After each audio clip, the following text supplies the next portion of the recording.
Hi friends, ನಾನಿವತ್ತು ಸಿಂಪಲ್ಲಾಗಿ ಹೀರೆಕಾಯಿ ಪಲ್ಯ ಮಾಡೋದನ್ನು ಹೇಳ್ಕೊಡ್ತಾ ಇದ್ದೀನಿ. ಯಾರು ನನ್ನ ಚಾನಲ್ ಹೊಸದಾಗಿ ನೋಡ್ತಾ ಇದ್ದೀರಾ ಅವರೆಲ್ಲ ಸಬ್ಸ್ಕ್ರೈಬ್ ಮಾಡಿ, ಲೈಕ್ ಮಾಡಿ, ಶೇರ್ ಮಾಡಿ, ಕಮೆಂಟ್ ಮಾಡಿ ಫ್ರೆಂಡ್ಸ್, ಸಪೋರ್ಟ್ ಮಾಡಿ. ಬನ್ನಿ ಹೀರೆಕಾಯಿ ಪಲ್ಯ ಮಾಡೋದು ಹೇಗೆ ಅಂತ ನೋಡೋಣ.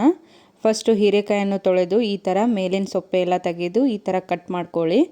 ನಂತರ ಗ್ಯಾಸ್ ಆನ್ ಮಾಡಿ ಪ್ಯಾನ್ ಇಡಿ.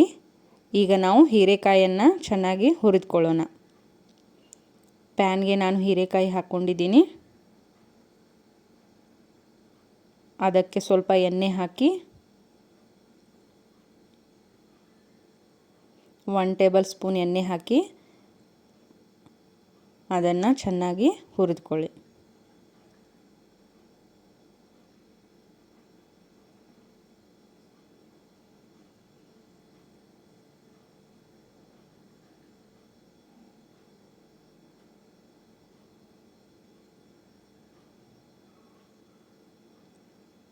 ಈ ಥರ ಹುಡ್ಕೋಬೇಕು. ಕಲರ್ ಈ ಥರ ಚೇಂಜ್ ಆಗ್ತಾ ಹೋಗುತ್ತೆ. ಅದು ಸಾಫ್ಟ್ ಕೂಡ ಆಗುತ್ತೆ. ಈ ಥರ ಹುಡ್ಕೊಳ್ಳಿ.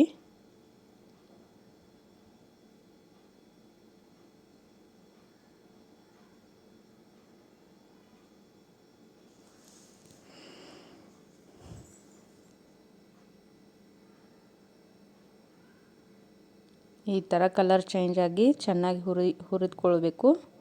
ನಂತರ ಒಂದು ಪ್ಲೇಟ್ಗೆ ತೆಗೀರಿ.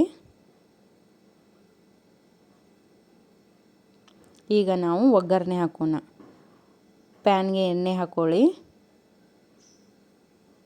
ಎಣ್ಣೆ ಕಾದ್ಮೇಲೆ ಅದಕ್ಕೆ ನಾವು ಸಣ್ಣದಾಗಿ ಹೆಂಚ್ಕೊಂಡಿರುವ ಈರುಳ್ಳಿ ಹಾಕೋಣ.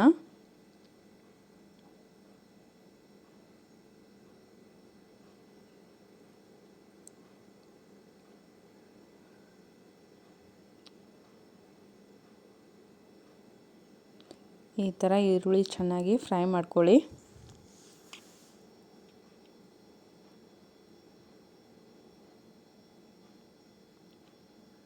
ಸ್ವಲ್ಪ ಫ್ರೈ ಆದಮೇಲೆ ಅದಕ್ಕೆ ರುಚಿಗೆ ತಕ್ಕಷ್ಟು ಉಪ್ಪು ಹಾಕೋಣ.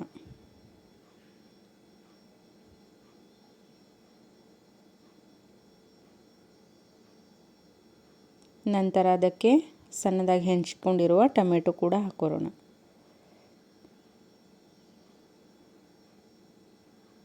ಸ್ವಲ್ಪ ಟೊಮೆಟೊ ಫ್ರೈ ಆದಮೇಲೆ ಈ ಥರ ಎಣ್ಣೆ ಬಿಡುವವರೆಗೂ ಫ್ರೈ ಮಾಡ್ಕೊರೋಣ. ನಂತರ ಅದಕ್ಕೆ ರುಚಿಗೆ ತಕ್ಕಷ್ಟು ಖಾರದ ಪುಡಿ ಹಾಕೋಣ. ನಾನು ಇದಕ್ಕೆ ಜಾಸ್ತಿ ಐಟಮ್ ಏನೂ ಯೂಸ್ ಮಾಡಿಲ್ಲ. ನಂತರ ಇದಕ್ಕೆ ಅರಿಶಿಣ ಪೌಡ್ರ್ ಹಾಕೋಣ. ಈ ಥರ ಎಣ್ಣೆ ಬಿಡುವವರೆಗೂ ಚೆನ್ನಾಗಿ ಫ್ರೈ ಮಾಡ್ಕೊಳ್ಳಿ. ನಂತರ ಅದಕ್ಕೆ ಹುರಿದಿಟ್ಕೊಂಡಿರುವ ಹೀರೆಕಾಯಿ ಕೂಡ ಹಾಕಿ ಇದನ್ನು ಚೆನ್ನಾಗಿ ಮಿಕ್ಸ್ ಮಾಡ್ಕೊರೋಣ.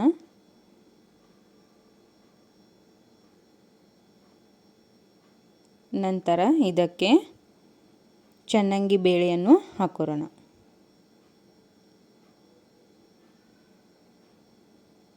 ಇದನ್ನು ಚೆನ್ನಾಗಿ ಮಿಕ್ಸ್ ಮಾಡಿ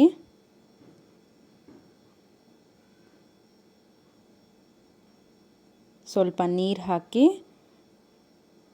ಮಿಕ್ಸ್ ಮಾಡಿಕೊಂಡು ಮುಚ್ಚಳವನ್ನು ಮುಚ್ಚೋಣ. ಒಂದು 5 ನಿಮಿಷ ಮುಚ್ಚಳ ಮುಚ್ಚಿ ಬೇಯಿಸ್ಕೊಳ್ಳೋಣ. ಈ ಥರ ಬೆಂದಿರುತ್ತೆ ಫ್ರೆಂಡ್ಸ್. ಈ ಥರ ಎಣ್ಣೆ ಬಿಡುವವರೆಗೂ ಬೆಂದಿರುತ್ತೆ. ಇದಕ್ಕೆ ಮೇಲೆ ಧನಿಯಾ ಪತ್ತ ಸಣ್ಣದಾಗಿ ಹೆಂಚ್ಕೊಂಡಿರೋದನ್ನು ಹಾಕೋಣ.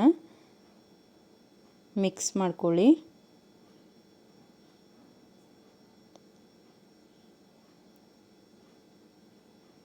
ನೋಡಿ ಫ್ರೆಂಡ್ಸ್, ಹೀರೆಕಾಯಿ ಪಲ್ಯ ರೆಡಿಯಾಗಿದೆ. ನಾನಿದಕ್ಕೆ ನೆಂಚ್ಕೊಳ್ಳೋಕ್ಕೆ ರೊಟ್ಟಿ ಇಟ್ಕೊಂಡಿದ್ದೀನಿ. ನಿಮಗೇನು ಇಷ್ಟ, ಚಪಾತಿ ಜೊತೆನೂ ಕೂಡ ತಿನ್ಬೋದು. ನಾನು ರೊಟ್ಟಿ ಇಟ್ಟಿದ್ದೀನಿ. ನಿಮಗೇನು ಇಷ್ಟ ಅದ್ರ ಜೋಡಿ ನೆಂಚ್ಕೊತೀನಿ. Thank you.